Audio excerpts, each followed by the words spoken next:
Hey, two wrongs don't make a right, right? It's a very common expression that's useful for guiding a confused moral compass. Well, when it comes to negatives, two wrongs do make a right. Good thing we're dealing with numbers and not a bitter feud then, eh? Today's topic is the combination, addition, and subtraction of negative numbers. While I've performed these in past videos, I want to dedicate a video to it so that people understand why we do these things, instead of just going along for the ride and memorizing facts. The topic of signed arithmetic will be split up into two videos, so I can stay consistent with uploads and I don't overwhelm you with too much information in a single video. The next video will complement this one and talk about multiplication and division of negative numbers. I think as you watch this video, it will be apparent as to why I felt the need to split this into two videos. But Bo, you might say. We've already learned signed arithmetic. This isn't algebra. Well, you're right. However, I think I have a pretty good reason for this video. My goal with this channel is to try to be as complete and thorough as possible so that anyone can learn something.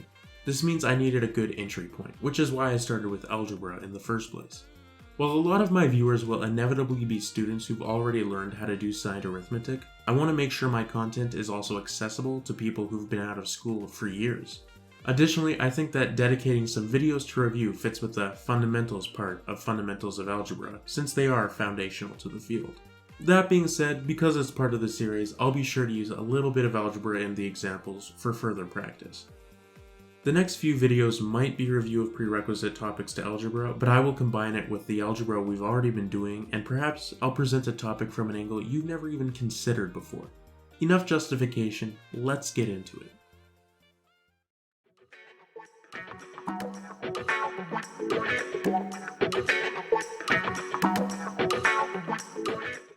Do you remember the number line?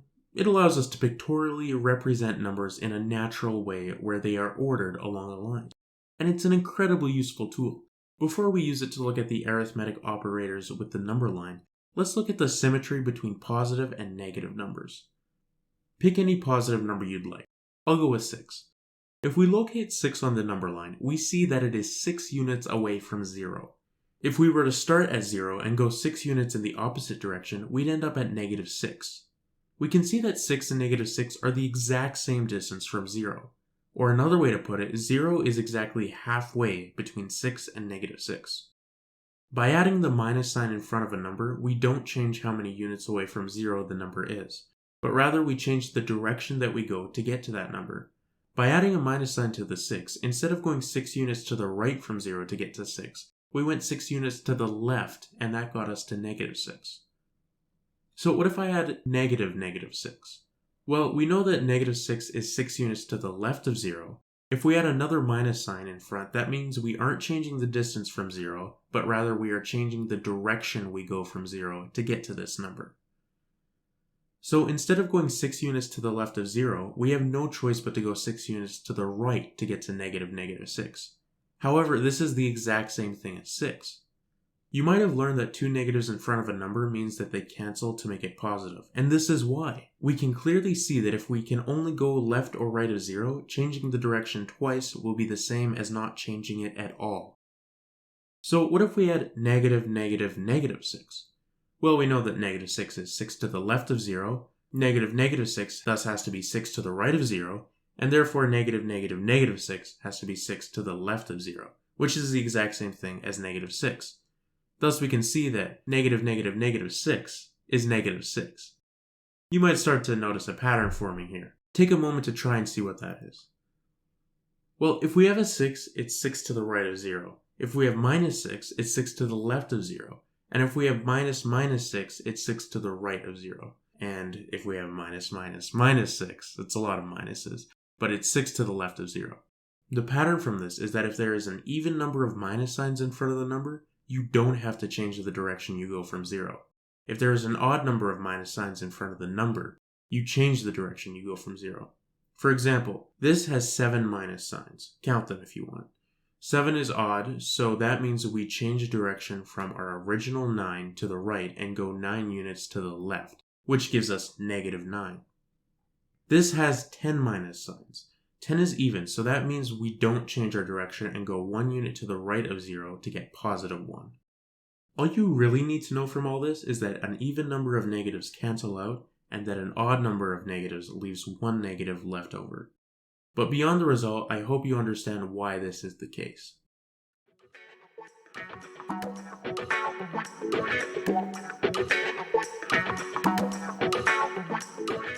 Good work, let's go on to addition now. Choose a number on the number line. I'll go with 1. If I want to add 3, we know that 1 plus 3 equals 4. Thus, we can use the number line to represent addition by shifting our starting point up by the number we add.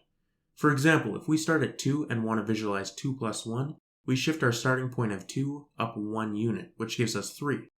And that, of course, is 2 plus 1, so we know we're right.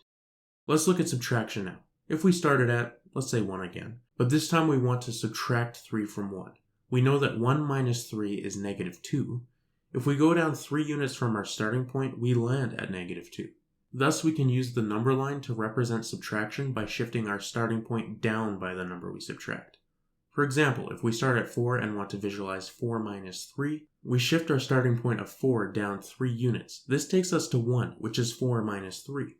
Let's consider these but with negative numbers now. So let's start at the point 2 this time. If I consider 2 plus 3, we know this shifts up 3 units on the number line, which takes us to 5. This time, let's consider 2 plus negative 3. By the way, I put the negative 3 in parentheses just to avoid potential confusion and so that we're clear that minus 3 is a number in and of itself. Before, when we added a positive number which moved us to the right 3 units as we've seen positive numbers to do. Now we are adding a negative number, which means we are going to shift 3 units to the left, since we've seen a negative to change the direction. Starting at 2, we move 3 units to the left and we arrive at negative 1. If we consider 2 minus 3, we know that we start at 2 and we move 3 units to the left because we saw this was subtraction earlier. But this also gets us to minus 1. So from this we can actually see that 2 plus minus 3 is the same thing as 2 minus 3. This might seem trivial, but it's actually a really big result. Subtraction is just addition in disguise. Let that sink in for a second. For example, if you have 10 minus 5, it's the same thing as taking 10 and adding negative 5 units, or written as an expression, 10 plus negative 5. This means that anytime you use subtraction, you could equally just add a negative of whatever you're wanting to subtract. Here's an example. What's 8 plus negative 12? Well, we can either do this visually with a number line where we start at 8 and go down 12 units. This brings us to negative 4. Or we can do it numerically where we notice that 8 plus minus 12 is the exact same thing as 8 minus 12, and that's negative 4. Let's start at 2 again and consider 2 minus 3.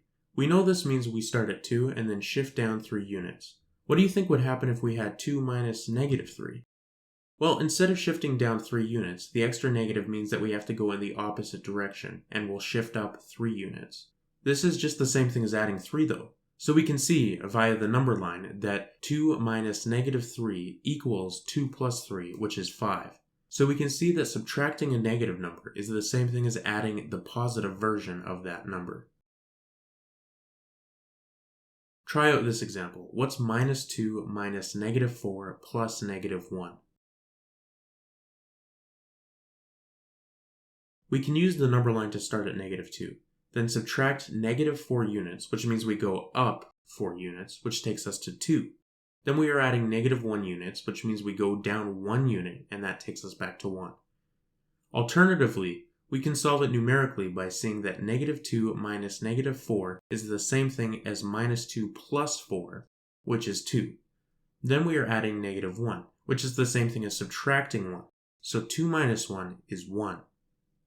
The rules with negatives I just discussed for addition and subtraction can be summarized as follows. Given two numbers a and b, a minus b is the same thing as a plus negative b, and a minus negative b is the same thing as a plus b. Notice how for these definitions I just use variables. This is because we are able to keep the ideas more general, and therefore we can apply it to any number. If I just said 2 minus 3 is the same thing as 2 plus minus 3, that says nothing about 4 minus 3 or 10 minus 49, etc. So I'm using variables to abstract numbers to write this as a general rule that is true for any number in this situation. Then you can substitute any number you would like into these letters and you will see that it holds true. This just makes it more general and abstract.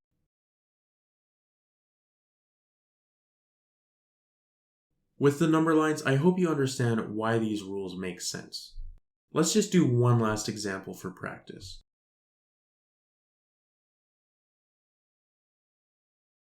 If m equals 4, evaluate this expression. Substituting 4 in for m, we get minus 4 plus minus 4 subtract negative 4. I'll solve this with the number line first. Minus 4 is the same thing as changing the direction twice on 4, meaning we don't have to change it overall, which is the same thing as just 4. 4 plus minus 4 is the same thing as starting at 4 and shifting down 4 units, which takes us to 0. Then subtracting negative 4 is the same thing as shifting up 4 units, which takes us back to 4.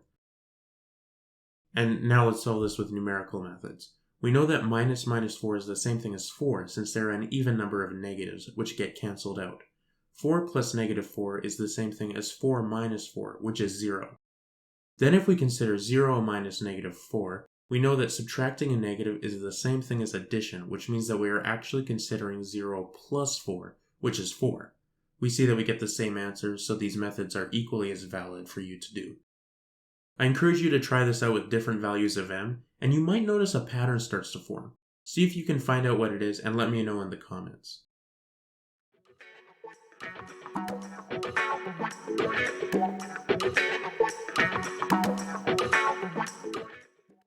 Well, that just about sums things up for today's video. Today we learned that applying a negative to a number switches its direction from 0 on the number line. Because of this, having an even number of negatives in front of a number corresponds to no change of the number's direction, and thus no change on the number's sign. Having an odd number of negatives in front of a number corresponds to a change in the number's direction and a change on its sign. Adding negatives is the same thing as subtraction as shown on the number line. And subtracting negatives is the same thing as addition, as we've seen with the number line. Next week, we're going to get a bit stretchy and see how multiplication and division change the entire number line itself. You won't only get to see a cool visual representation of multiplication and division, but you'll get to see why the rules for multiplying and dividing with negatives are the way they are. I hope you found this video interesting, whether you're learning it for the first time or we're just reviewing the concept. If you'd like extra practice, all you need to do is choose any two numbers you like and play around with them on the number line, and by throwing in negatives wherever you want and seeing how it changes the results. You can easily check to see if you're correct using a calculator. But that's all the time I've got for you today, folks. I look forward to continuing our journey through the deep and mysterious world of mathematics with you. But until then, have a good one, stay groovy, and I'll see you in the next episode.